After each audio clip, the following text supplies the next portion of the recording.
LIC పాలసీలను మార్చడంతో పాటు ప్రీమియంను పెంచడం, దేశవ్యాప్తంగా ఎల్ఐసి నిరసించడం జరుగుతుందని LIC agents organisation of India Secunderabad zone అధ్యక్ష కార్యదర్శులు మంజునాథ్, పిఎల్ నరసింహారావు తెలిపారు. నూతన పాలసీల పేరుతో ఎల్ఐసిని నిర్వీర్యం చేసే కుట్ర జరుగుతుందని ఆరోపించారు. శుక్రవారం స్థానిక టీఎన్జీఓఎస్ కార్యాలయంలో LIC agents organisation of India Nalgonda branch ఆధ్వర్యంలో ఎల్ఐసి ఏజెంట్ల శిక్షణా కార్యక్రమం నిర్వహించారు. ఈ శిక్షణా కార్యక్రమానికి ముఖ్య అతిథులుగా విచ్చేసిన LIC agents organisation of India Secunderabad zone అధ్యక్ష కార్యదర్శులు మంజునాథ్, పిఎల్ నరసింహారావులు మాట్లాడుతూ నూతన పాలసీల పేరుతో ఎల్ఐసిని నిర్వీర్యం చేసే కుట్ర జరుగుతుందని ఆరోపించారు. ఎల్ఐసి పాలసీలను మార్చడంతో పాటు ప్రీమియంను పెంచడం, దేశవ్యాప్తంగా ఎల్ఐసి నిరసించడం జరుగుతుందని, అలాగే ఏజెంట్ల కమిషన్ను గణనీయంగా తగ్గిస్తూ భవిష్యత్తులో ఏజెంట్ల వ్యవస్థ తొలగించే ప్రయత్నం జరుగుతుందని చెప్పారు. ఎల్ఐసి ఏజెంట్లు జాగరూకతతో ఉండి ఆర్గనైజేషన్ ఇచ్చే పిలుపును విజయవంతం చేయాలని కోరారు.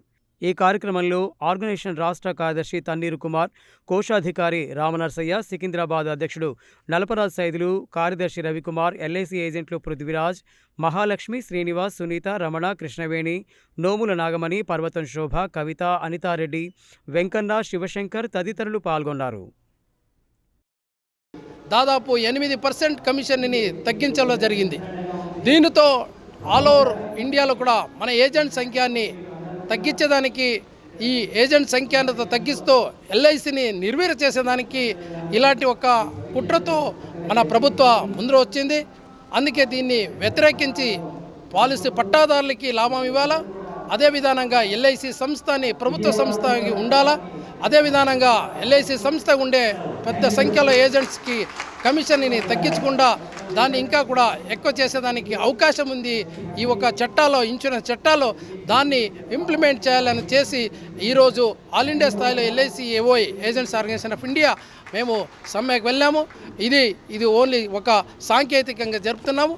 ముందర అక్టోబర్ నెలలో 4వ వీక్లో మన ఆల్ ఇండియా స్థాయిలో ఢిల్లీ చలో, బొంబాయి చలోకి వెళ్ళి మన ప్రభుత్వ ప్లస్ ఎల్ఐసి యాజమాన్యాన్ని దాని గురించి అడిగేదానికి మన ఒక చలో వెళ్ళేదానికి కూడా వెళ్తున్నాము. దానికి ప్రతి ఒక్కరు కూడా సహకరించి దాన్ని జయప్రద చేయాలని కోరుతున్నాను. భారతదేశ ఆర్థిక వ్యవస్థను దోచుకు తింటూ కేంద్ర ప్రభుత్వ విధానాలు ఆదానికి, అంబానీకి దోచిపెట్టే విధంగా ప్రైవేటు కంపెనీలని ప్రోత్సహించడం జరుగుతూ ఉంది.